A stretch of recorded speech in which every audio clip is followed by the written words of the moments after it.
Because एक तरफ आप ड्यूरिंग दिस अवेकनिंग प्रोसेस खुद पर काम करते रहे, खुद को हील करते रहे, अपने अंदर छिपे टैलेंट को ढूंढते रहे, निखारते रहे, उसे पॉलिश करते रहे, खुद पर काम करते रहे। दूसरी तरफ आपने हर तरीके के नकारात्मक विचारों से दूरी बना ली। तो इससे हुआ क्या, आपका ऑरा ना पॉजिटिविटी से भरने लगा। और बिकॉज ऑफ दिस स्पिरिचुअलिटी अपने ऑरा को लॉक करना, अपने ऑरा को प्रोटेक्ट करना आपने सीख ही लिया था।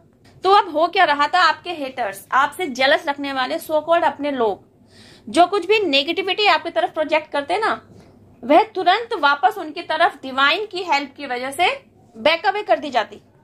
बिकॉज दे डिडंट नो कि आप तो डिवाइन प्रोटेक्शन में है। दिस वॉज द रीजन उनका हर एक नकारात्मक विचार जो आपके लिए आता, हर एक नकारात्मक क्रिया जो आपके लिए की जाती, वह वापस उनकी तरफ चली जा रही थी। और 1:1 करके नहीं, 1:100%, 100 गुना होकर उनकी तरफ लौट रही थी।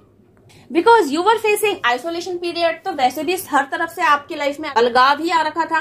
तो आप क्या कर रहे थे, आप अपने ही रिदम में चल रहे थे। एक तो आपने डिवाइन के ऊपर अपना ट्रस्ट बनाकर रखा, और दूसरा आप अपने स्किल, अपने टैलेंट को पॉलिश करने में बिजी रहे। तो इससे हुआ क्या, सारी डिवाइन एनर्जीज ना आपसे जुड़ने लगी, या यूं कहिए आप डिवाइन एनर्जीज से जुड़ने लगे। आपका बॉन्ड यूनिवर्स के साथ और मजबूत होने लगा। आपको समय समय पर एंजेलिक गाइडेंसेस मिलने लगी। आप समय समय पर एंजल नंबर्स को देखने लगे। जब जिस दुविधा में आप पड़ते, आपकी सिचुएशन के अकॉर्डिंग गाइडेंस आपको किसी न किसी एंजल नंबर को शो करा के भिजवा दी जाती। आप नेगेटिव एनर्जी और पॉजिटिव एनर्जी के प्रभाव को समझने लग पड़े।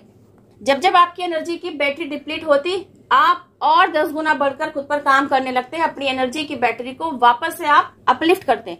ये सारे काम आप करते रहे, यही तो है इनर वर्क। खुद पर काम करके, खुद को हील करते हुए अब तक आप यह समझ चुके हैं कि आपको 3D वर्ल्ड में अपने आप को ना किस तरीके से लेते हुए चलना है। आपने समझ लिया है कि अगर कोई रिश्ता आपके साथ ठीक नहीं चल रहा है तो आपको उसके साथ डील कैसे करना है। आप समझ चुके हैं कि आपके साथ जुड़े किसी शख्स के साथ कोई सिचुएशन अगर आपकी ठीक नहीं चल रही है तो आपको उस सिचुएशन को हैंडल कैसे करना है। Because God helps those who help themselves, क्योंकि आप खुद पर काम कर रहे थे, आप अपने ऊपर मेहनत कर रहे थे। तो अब आपकी लाइफ में पॉजिटिव शिफ्ट ये आ रहा था कि गोल्डन अपॉर्चुनिटीज चलकर आपकी लाइफ में दस्तक देने लग पड़ी। आपने एक एक करके उन सभी गोल्डन अपॉर्चुनिटीज को ग्रैब किया, उन्हें एक्सेप्ट किया, उन पर काम किया, और इस तरह आपने खुद को फाइनेंशियल क्राइसिस से बाहर निकाल लिया और एक अबंडेंट लाइफ जीने लगे। देखा, ईश्वर के सामने खुद को नतमस्तक करने से क्या मिलता है। एक तो आपको आपकी जर्नी पर आगे बढ़ने के लिए सकारात्मक विचार मिलते हैं।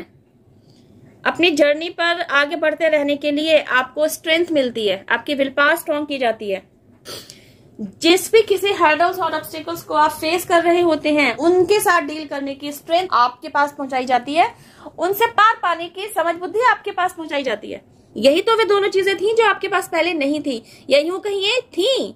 आप जागरूक नहीं थे, you were unaware with your positivity, इसलिए आपको अपने अंदर की इन बेस्ट क्वालिटीज के बारे में पता ही नहीं था।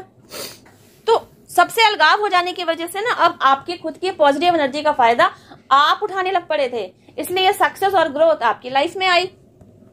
फाइनेंशियल लेवल पर आपने स्टेबिलिटी हासिल की, और अब पूरा चक्कर लगाकर सिर्फ और सिर्फ वही लोग आपसे आकर जुड़े जो आपके लिए सही मायने में वेल विशर थे, सच्चे थे, हमदर्द थे, एक तरीके से कहें तो आपके सोलमेट थे। और अब आप सही मायने में अपनी हेल्दी वेल्दी लाइफ जीने लग पड़े हैं।